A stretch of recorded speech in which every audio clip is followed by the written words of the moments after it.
E agora eu posso dizer que nós vamos para a notícia que abalou Bangu, Gabriel? Não posso? Não, calma, tem que tomar. Agora não é café, não. A gente tem que partir para o chazinho de camomila, viu? Lei Felca. O ECA digital entra em vigor no Brasil e causa saída de serviços e bloqueios. É o Estatuto Digital da Criança e do Adolescente, que é a Lei 15.211/25, tá?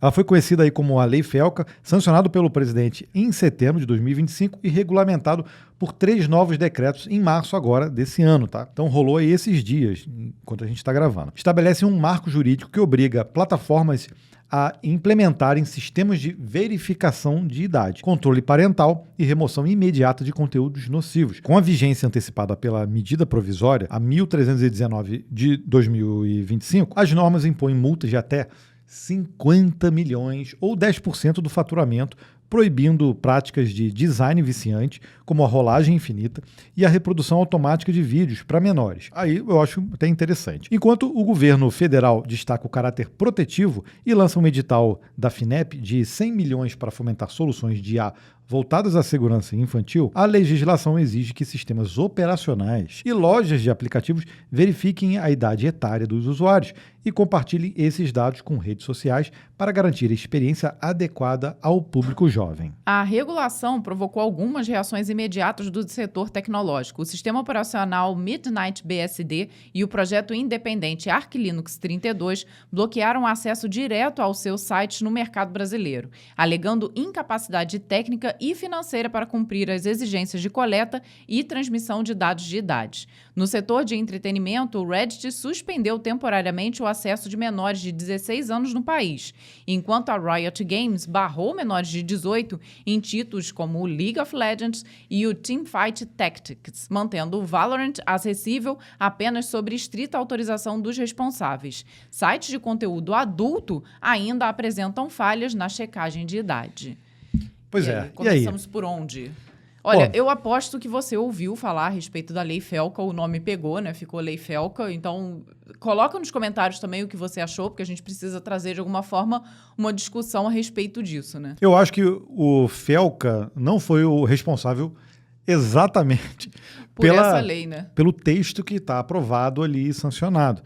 Muito provavelmente a intenção que ele queria era alertar para algum tipo de abuso que estava acontecendo. Só que a capacidade que os nossos políticos têm de fazer algo monstruoso e que muitas vezes não atendem, pode ser que atenda ou pode ser que não atenda, a gente vai ver isso na prática.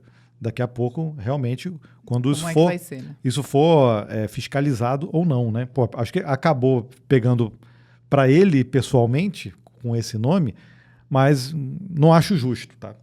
Pois é, eu tenho essa sensação também, né? Ele fez aquele vídeo, praticamente documentário, mostrando coisas importantíssimas de serem faladas, que eram ignoradas. Então, a gente aqui que tem filho em idade menor, é extremamente importante ter ciência desse tipo de coisa e é importante você, de alguma forma, conseguir acionar a justiça, conseguir chegar até a plataforma para que puna esses usuários que estão utilizando de forma errada e até criminal ali seja jogos, sejam as redes sociais. Mas acho que acabaram colocando tudo aqui no mesmo balaio, né? Porque pegaram isso, que é uma coisa extremamente importante, pegaram o que a gente já vem discutindo aqui, do mal que faz, talvez, o excesso de rede social e do quanto isso vicia tanto a gente quanto quem é jovem, e colocaram tudo isso no mesmo balaio. E o pior ainda, acrescentaram ali software de uma maneira muito geral.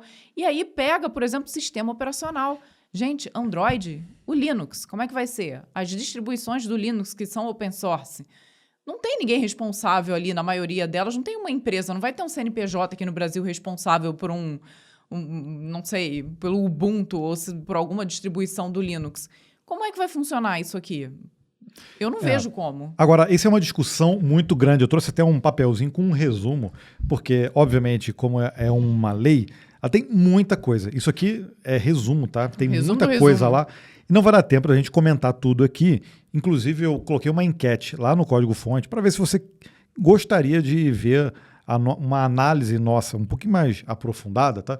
Sobre essa lei, sobre o texto também dessa lei, e a gente faz isso lá no Código-Fonte. Tem uma enquete lá, se você depois quiser ir, vai lá no Código-Fonte, na área de publicações, no YouTube mesmo aqui, e você pode votar. Até então tinha lá uns 100 e poucos votos e o pessoal estava querendo ver esse vídeo, tá? Como a Vanessa falou, a parte do sistema operacional, quando a gente pensa, por exemplo, um Android, um iOS, a gente acaba acostumando a usar biometria para autenticar, mas muitas vezes isso é o sistema e o hardware ao mesmo tempo. Tá?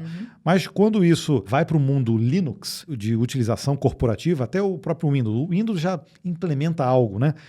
Mas não necessariamente com biometria, ou você subindo um documento seu, né? Não. Então, isso vai fazer com que todo mundo que utilize, não só quem é menor, mas todo mundo tenha que fazer esse tipo de coisa. Enviar os dados biométricos e documentais para validar a sua idade. Ou seja, não afeta só as pessoas, os menores de idade. Afeta todos os usuários, né? Então, esse é um ponto. Aí, quando a gente fala do mundo Linux, realmente não existe ali uma entidade. Em algumas distribuições pode até acontecer, mas não tem uma entidade única, principalmente para projetos de código aberto, que representem isso. Então, isso acaba fugindo do controle e aí fica muito inviável. A gente falou de 2 projetos aqui que, ok, você pode não utilizar, mas isso vai acabar afetando outros projetos. E quando começar a afetar projetos grandes, aí a gente vai começar a sentir realmente, nós estamos indo para trás aqui. Pois é, dá a sensação na parte tecnológica. De estamos regredindo, porque eu acho que muitas empresas, ainda mais que... a gente tem até que ler aqui, eu tenho que ler um pouco mais a respeito do texto da lei e tudo, mas o que eu vi de comentário é de que está algo muito genérico, não tem algo muito específico. E a partir do ponto que as empresas lá de fora chegam aqui e falam, tá, e o que eu tenho que fazer exatamente? Isso aí tá meio genérico, pode ser que me dê problema. Elas vão simplesmente tirar o software daqui. Vão fazer como essas empresas fizeram. Não, abole. Ó. Chega no Brasil, vamos abolir isso aqui, ninguém pode acessar. E aí, nós vamos sair perdendo, né? Mas, por exemplo, um dos pontos, que é justamente essa parte da governança, sanções e representação no Brasil, que eu acho que vai acabar pegando justamente para quem utiliza software livre, as multas altíssimas, 50 milhões ou 10% do faturamento. Eu acho que isso aqui não se aplica muitas vezes para muitos projetos. Mas o que foi sancionado ali, e se a gente olhar o cronograma do que está sendo feito, e esse é até difícil de opinar nesse momento, porque muita coisa ainda vai ser construída. Então, se a gente olha, por exemplo, olha só, o cronograma, a gente vê, em março vai ter etapa, divulgação de orientações preliminares, criação da página virtual. Então, o governo vai ou já colocou, né, a página sobre a lei especificamente, monitoramento da implantação. Mas implantação de quê? Pois é. Aí tem, submeter a tomada de subsídios. E aí temos aqui um cronograma até 26 de abril. Aí temos um gap ali até agosto. Eu acho que são férias, né? São férias. Eles têm férias, a gente vai ter que implementar que se vire nos 30. Mas o que eu acho que vai rolar aqui são as reuniões, são as empresas e os profissionais têm que ser consultados. Aí sim, lá, olha só, em agosto, a gente vai ter a segunda etapa para publicação de orientações. Então a gente não sabe exatamente que orientações são essas. Aí tem período de adaptação e monitoramento e atualização dos regulamentos.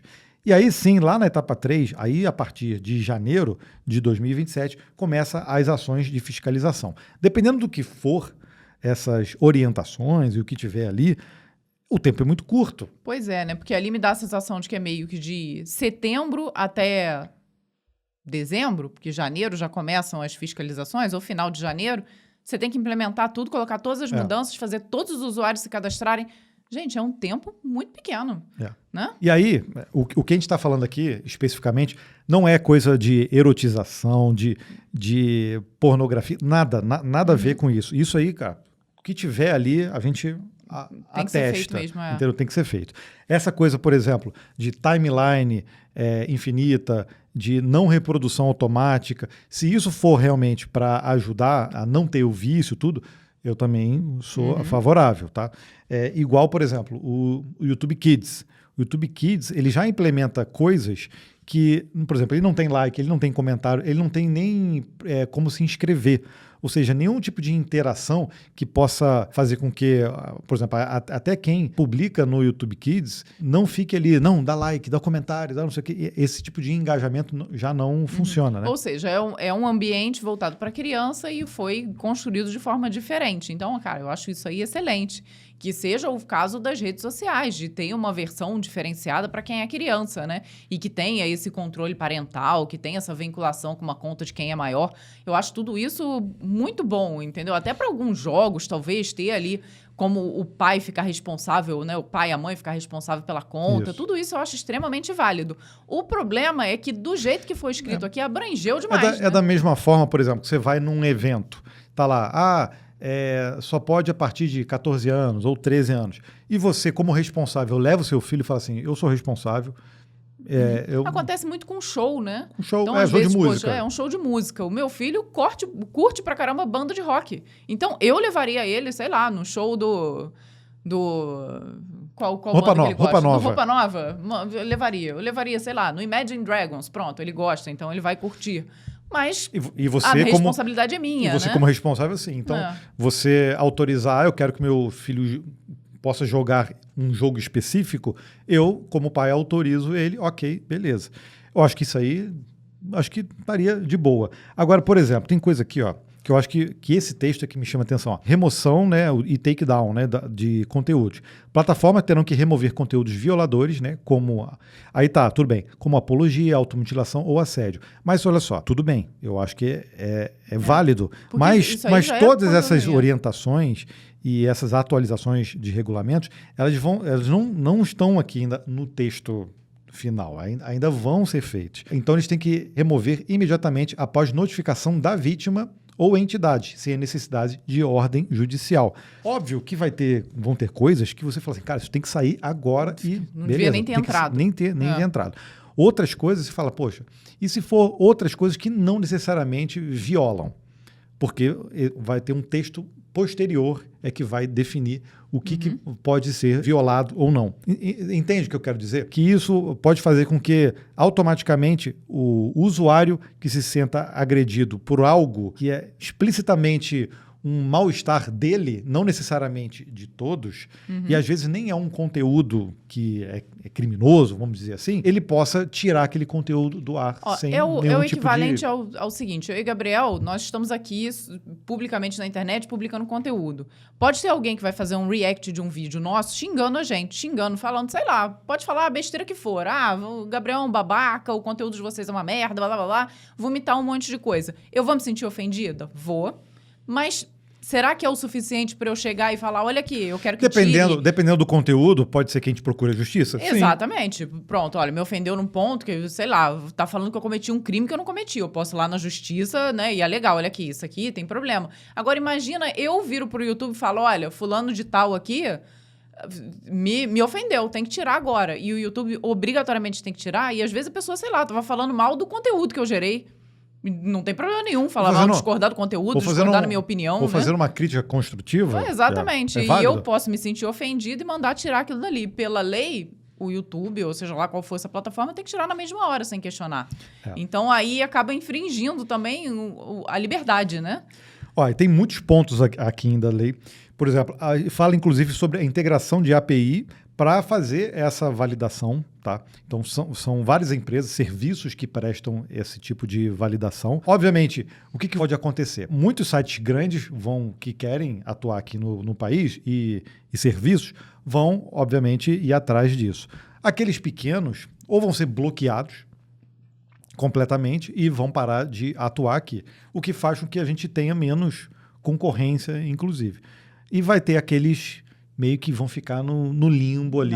Torcendo para não serem verificados e autuados em algum momento. E aí tem muita coisa ainda para ser discutida sobre isso. A gente pode tentar fazer um vídeo com ponto a ponto, tá? Para a gente tentar esmiuçar o máximo possível para saber quais são as consequências, não só para quem é menor de idade, mas para os usuários como um todo, né? Para todo mundo que utiliza serviços digitais. Então você deixa aqui nos comentários se você quer, tá? Você pode colocar aí, sei lá, #ECA, tá? A gente vai saber. E pode votar lá no código-fonte também, na enquete que a gente fez lá, tá? Para a gente produzir esse vídeo. Esse aqui é o corte de uma notícia do Compilado, que é o podcast do Código Fonte TV. Onde toda semana tem episódio novo falando de programação, tecnologia, inteligência artificial e cibersegurança. Então já se inscreva no canal do Compilado e acompanhe os episódios completos. E concorra a prêmios.